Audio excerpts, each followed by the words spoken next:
للعذائر والحسين جميعا ورحمة الله وبركاته وعليكم السلام ورحمة الله. أما بعد فقد قال الله تبارك وتعالى في كتابه المجيد وفرقانه الحميد وقوله الحق بسم الله الرحمن الرحيم. Actuellement, nous sommes dans le mois béni de Ramazan. Nous allons citer ensemble le Sourate Al-Qadr et puis je vais vous citer la traduction aussi en français de cette sourate. Tous ensemble pour que le barakat il vienne vers nous dans cette maison, dans cet lieu là où on est. Bismillahirrahmanirrahim. Salamun hiya hatta matla'il fajr. Salawat.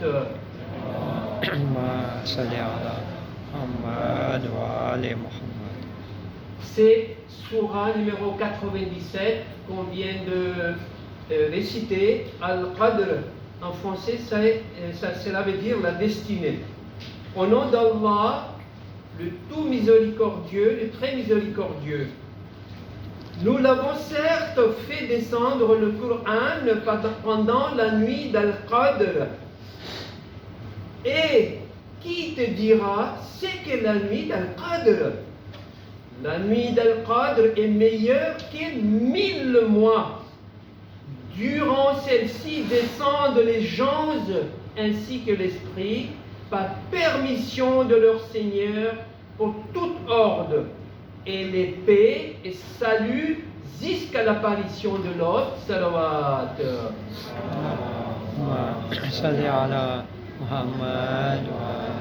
Tout d'abord, on va commencer parce que c'est ma liste d'anniversaire de Rayhan. Je crois qu'il a eu combien d'années? 13 ans. Donc, Rayhan et ainsi que Majid, sans oublier justement.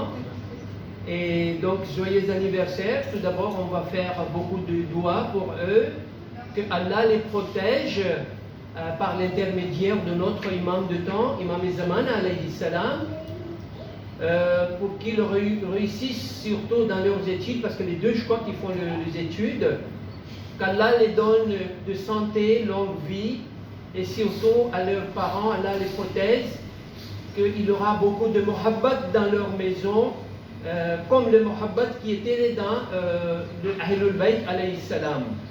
Et surtout, qu'ils vont être parmi les partisans de 12e imam alayhi salam. Par Muhammad wa Ali Muhammad salawat.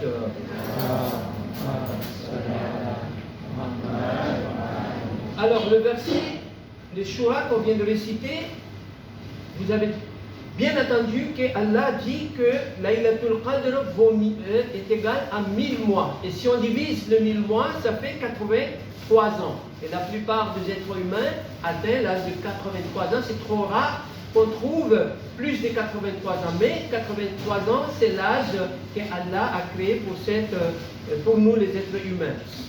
Et cette surah, il y a un alim qui dit, et même comme dans les hadiths, qu'il y a deux surahs qu'il ne faut jamais laisser dans votre vie. C'est les surahs Qul Huwallah, Ikhlas et surah Qadr.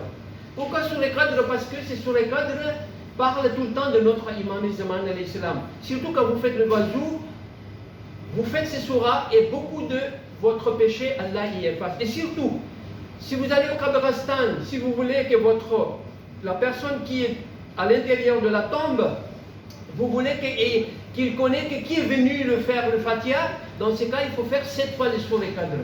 Tellement c'est surah qu'il faut faire tout le temps.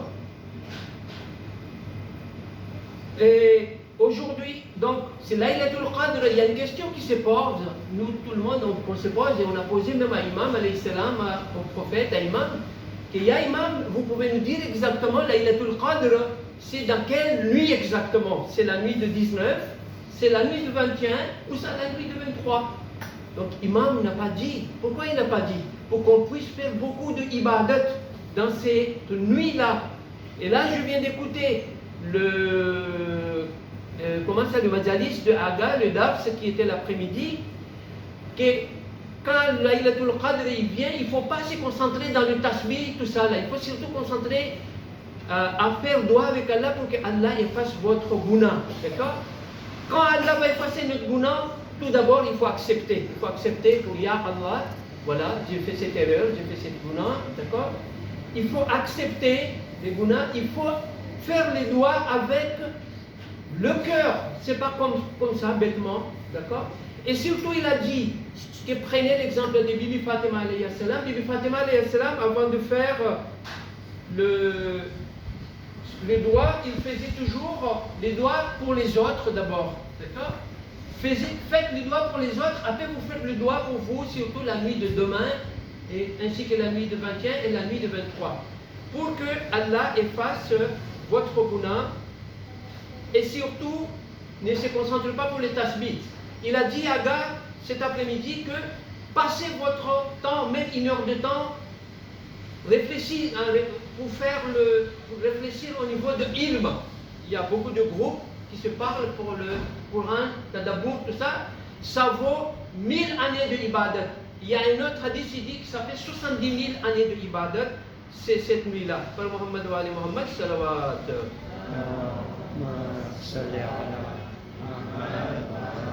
Alors, quelle est la philosophie de Allah quand il nous a ordonné de faire le jeûne, les rojas? D'accord? Il y a une philosophie là-dedans. Qu'est-ce qu'il dit Allah? Que peut-être vous devenez muttaqi. Peut-être. Non? On voit bien que si on fait les rojas, on fait tous les efforts, on essaie de ne pas faire le guna dans Mois Ramzan, mais après, dès que Mois Ramzan est fini, on recommence la même chose. C'est pour cela qu'il a dit peut-être que tu vas changer. D'accord? Donc, premièrement, la philosophie de Roja, c'est de sentir les souffrances des autres. Ça veut dire quoi, souffrance des autres? Vous voyez la famine là. La famine, qu'est-ce qui se passe dans le monde là? Alors, je vous pose une question. Quand vous ressentez une douleur, ça veut dire que vous êtes quoi? Vous êtes vivant. Quand on sent une douleur, ça veut dire que vous êtes vivant. Mais par contre, si vous ressentez la douleur des autres, ça veut dire que vous êtes quoi? Des enfants? Parce que moi, en madrasa, j'avais toujours 1000, 20, 30, 40, 50 euros. Si quelqu'un peut me répondre ces questions pour les enfants uniquement. La première question, je vous ai dit tout à l'heure que si vous ressentez une douleur, ça veut dire que vous êtes encore vivant. D'accord? Mais par contre, si vous ressentez les douleurs des autres, vous êtes quoi? Si quelqu'un peut me répondre, je peux lui donner 20 euros. Moi, je faisais toujours comme ça dans le madrasa. C'est pour inciter les enfants à lire, à faire beaucoup de recherches. Alors, quelqu'un peut me répondre, même moins de 15 ans, il n'y a pas de problème. Ryan est là? Johan? Qui ça? Owen? Ils ne sont pas là? Si vous ressentez les douleurs des autres, ça veut dire que... Non? Pas de réponse? On est survivant. Hein? Survivant? Non. Voilà. Si vous ressentez les douleurs des autres, ça veut dire que vous êtes un être humain. Voilà la réponse. Donc si vous ne ressentez pas les autres humains, je suis désolé, vous n'êtes pas un être humain. Vous êtes, je ne sais pas, des animaux, peut-être. Voilà. Par Muhammad wa ali Muhammad, salawat.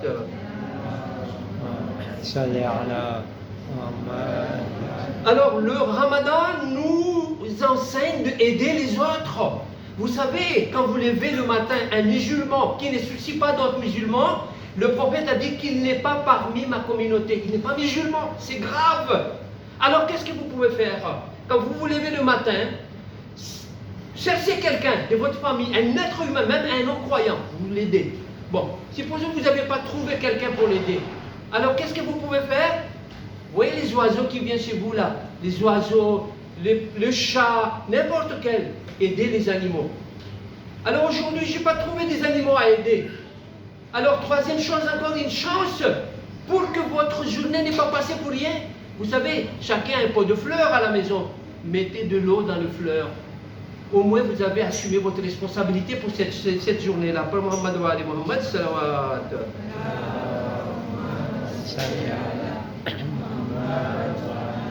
Deuxièmement, philosophie de Maher Ramzan, c'est que vous habitez à faire de bonnes choses. Par exemple, Allah subhanahu wa ta'ala, il a dit que pendant Maher Ramzan, si vous faites un seul ayat, et combien de sawab on gagne? Ça, je crois que tout le monde sait là. On gagne le sawab de récitation d'un Coran, ce qui fait 6666 ayats. Bismillahirrahmanirrahim, vous dites Bismillah seulement, donc c'est comme vous avez dit le Coran. Et n'oubliez pas, Bismillah, c'est comme un Ism Azam. Chaque chose que vous faites, faites Bismillah. Et je suis sûr que les gens qui sont blessés là, qui gagnent des accidents, ils ont oublié de dire Bismillah. Vous voyez? Quand le Satan, Allah a envoyé sur cette terre-là, il a demandé à Allah, oh Allah, tu m'envoies sur la terre, mais qu'est-ce que je vais manger? Qu'est-ce que je vais boire? Où est-ce que je vais dormir? Allah il dit tout simplement, tu sais qu'est-ce que tu vas boire? Tu vas boire, toute personne, quand ils vont boire l'eau, et sans dire le Bismillah, toi aussi tu vas boire avec lui. Ah d'accord. Et qu'est-ce que je vais manger? Toute personne qui mange sans dire le Bismillah avant, donc toi aussi quoi? Tu vas manger avec lui. Toute personne avant de dire dormir sans dire le Bismillah, cela veut dire que le Shaitan, tu vas dormir avec lui, avec la personne qui n'a pas dit Bismillah. Et j'étais en train de lire, il y a notre Maroum Momtaz Massi, avant de décéder, il y a un mois avant, il m'a donné un livre, que vraiment, en Madagascar seulement, j'ai vu ces livres-là, Abu Wahab Karbala, si je ne me trompe pas, Ya Allah, là-dedans il dit comme ça, que toute personne, quand il boit de l'eau, il commence par Bismillahirrahmanirrahim, je commence au nom d'Allah, le clément miséricordieux, Salam ala al-Hussein, et oh Allah, maudit Yazid et toutes ses amis, d'accord? Après ce qui était Assalamu ala al-Hussein, Allahumma Yazid khamisan, et ainsi de suite. Mais vous dites tout simplement, Bismillahirrahmanirrahim, que la paix soit sur Hussein, oh Allah maudit Yazid et tous ses partisans. Vous savez combien de sawab vous gagnez là? Vous n'allez pas croire. Vous n'allez pas croire. Premièrement, si vous dites cet amal, cette chose-là avant de boire de l'eau, Allah va prescrire 70 bonnes actions dans votre nam et amal. C'est comme vous avez fait 70 quoi? Bonnes actions. Vous allez dire, bon, ça suffit. Non, non, c'est pas ça suffit. Si vous dites cet amal, Allah va augmenter 70 fois votre grade. Tamaru, sinter hajar darajo kuda, buland karse, ani sinter hajar tamare naame amal ma kuda tamaru neki lakse. Bon, vous allez dire, non, ça suffit maintenant. Non, il y a encore troisième. Si vous dites cet amal-là, Allah va effacer votre 70 000 guna, péchés. Bon, vous dites maintenant, non, ça suffit là. Non, il y a encore quatrième chose. Si vous dites Bismillahirrahmanirrahim, oh Allah, envoie la paix soit sur Imam Hussein et la malédiction soit sur Yazid et tous ses partisans. Quatrième chose que vous allez avoir, le sawab de libérer 70 000 esclaves. C'est comme vous avez libéré 70 000 esclaves. Par Muhammad wa ali Muhammad, salawat.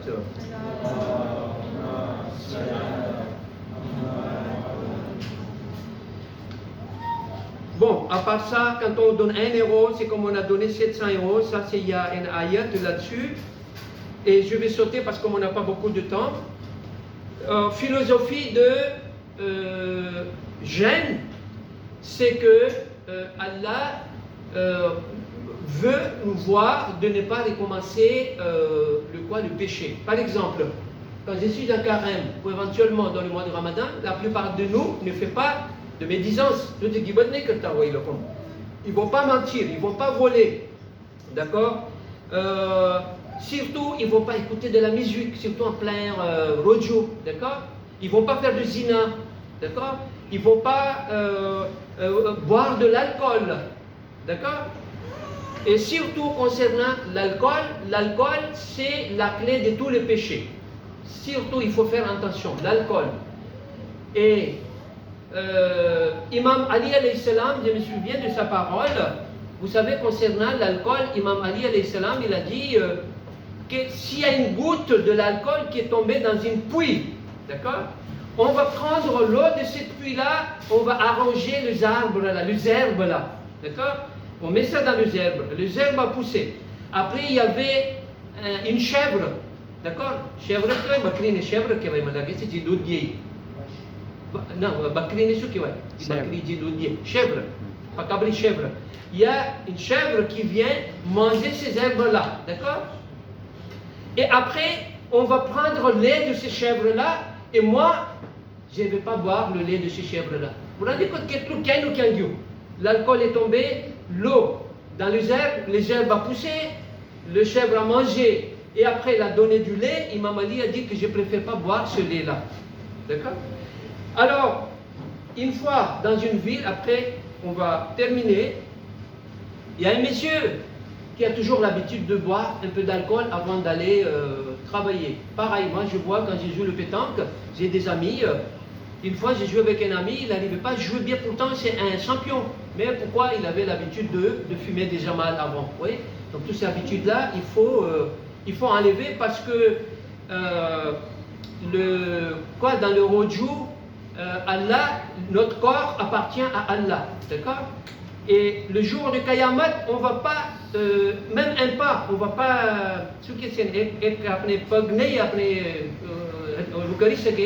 on ne va pas avancer même un pas sans qu'Allah va nous demander sur 4 choses, surtout sur notre vie. Comment on a dépensé notre vie, comment on a fait avec notre vie, d'accord? Et avec notre corps, comment on a fait, par exemple, on a mangé beaucoup de sucre, après on avait un diabète, il faut couper le pied. Notre corps, ça appartient à Allah. Donc, Allah va les demander. Troisième chose, Allah va demander pour notre subsistance. Comment tu as gagné ton argent et est-ce que c'est halal ou haram et où est-ce que tu as utilisé. Et quatrièmement, Allah va demander concernant les Ahlul Bayt. Tu vois? Parce que Ahlul Bayt, c'est comme le bateau de Nuh alayhi salam. Tous qui ont monté dans le bateau, ils sont sauvés. Et le prophète a dit, d'accord, que je vous laisse combien de choses? 2 choses, le Coran et Ahlul Bayt. Il ne faut pas laisser ces 2 choses. Alors on revient sur l'histoire de ces messieurs-là. Ils avaient toujours l'habitude de boire l'alcool avant d'aller au travail. Par contre, sur le chemin, il a bu l'alcool. Sur le chemin, il y avait un arbre. Sur cet arbre-là, il y avait un serpent. Je ne sais pas si c'était un boa ou un python ou un cobra, ou je ne sais pas. Toute personne qui passe dans cet arbre-là, et surtout qui dorment sur cet arbre-là, ils sont morts. Personne n'est vivant. D'accord?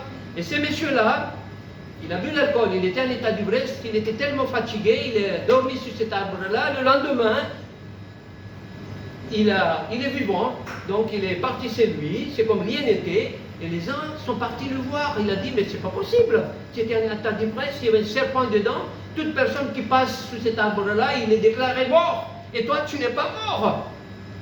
Après il a dit, non, dis-moi franchement, qu'est-ce que tu as fait dans la journée avant de travailler? Il a dit, je fais que 2 choses. La première chose, c'est que quelqu'un voulait monter dans un cheval, alors j'ai aidé cette personne-là de monter sur ce cheval, et deuxièmement, le plus important qu'on doit faire, c'est que je fais une aumône. J'ai fait une aumône avec mon argent avant d'aller travailler, et c'est pour cela que je suis sauvé aujourd'hui, je suis encore vivant. Et ces messieurs-là, quand il a entendu ça, il a demandé pardon. Un bon pardon, parce que pourquoi un bon pardon? J'ai dit, il n'a pas répété la même chose. Il a laissé complètement l'alcool, tellement il est devenu abid, d'accord? Un adorateur de Allah. Tellement, quand les gens sont malades dans ces villes-là, il va aller chez lui. Il a dit, fais-moi doigt pour les enfants. Et il faisait doigt, et Allah il accepte son doigt. Pourquoi? Parce qu'il est changé. Par Muhammad wa ali Muhammad, salawat.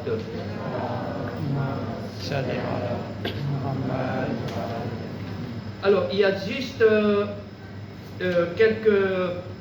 juste peut-être une page, rapidement, concernant les enfants, parce que comme c'est l'anniversaire aussi, ça va nous aider. Je vais peut-être commencer, c'est ce qui est écrit dans ces livres-là, usage et bon comportement en islam, d'accord? La période maximum de l'allaitement est de 2 ans, et il n'est pas permis d'allaiter un enfant au-delà de cette limite sans raison valable. L'allaitement ne doit pas non plus être inférieur à 21 mois, sauf si nécessité. Les laits les plus bénéfiques et le mieux adapté est le lait de la mère. Il doit être donné des 2 seins. Si on engage une nourrice, celle-ci devrait être de belle apparence et de bonne nature, car celles-ci sont lait laisse des effets sur l'enfant. En ce qui concerne l'éducation de l'enfant, le récit de Saint nous dit qu'on doit permettre à l'enfant de jouer pendant les 7 premières années de sa vie.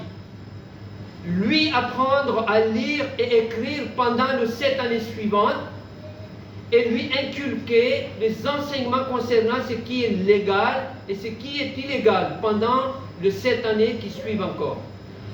Quand le garçon atteigne l'âge de 6 ans, on ne doit pas leur permettre de dormir ensemble sous une même couverture. Et quand le fille et le garçon arrivent à l'âge de 10 ans, on doit séparer leur lit. Vous devrez leur enseigner rapidement les hadiths lorsqu'ils sont encore à un âge tendre et les éduquer de façon à leur inculquer l'amour et le respect des dévotionnels du commandateur de croyants Imam Ali alayhi salam salawat.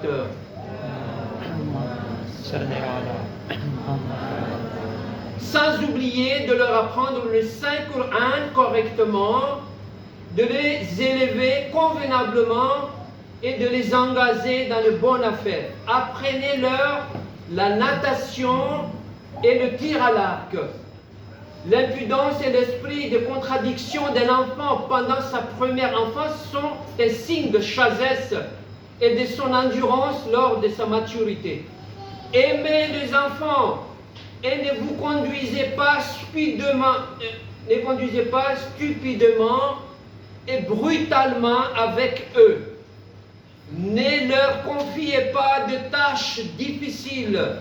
Si vous leur permettez quelque chose, honorez votre promesse. Embrassez-le, car Allah décerne un bon point à celui qui embrasse son enfant. Rendez vos enfants heureux, afin qu'Allah vous rende heureux le jour de jugement. Jouez avec un enfant comme les enfants. Ne faites aucune discrimination entre les enfants, sauf sur la base de la connaissance et de la bonté. Lavez leurs mains et leurs visages la nuit avant qu'ils aillent au lit. Chaque fois que vous faites des cadeaux aux membres de vos familles, favorisez vos filles par rapport à vos fils.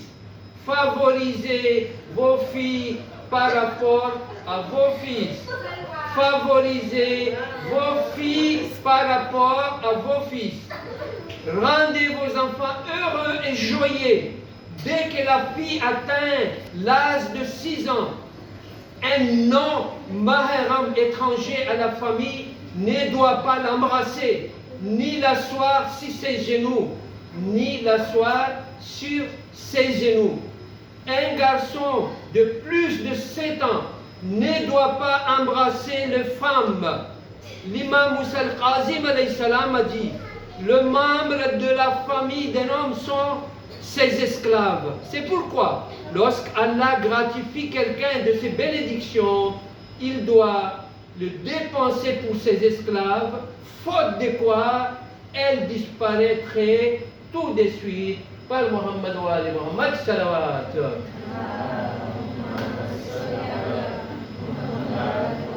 Je m'excuse, il y a à peu près 7 minutes en plus que j'ai pris votre temps. Ma fille Tchaouchou,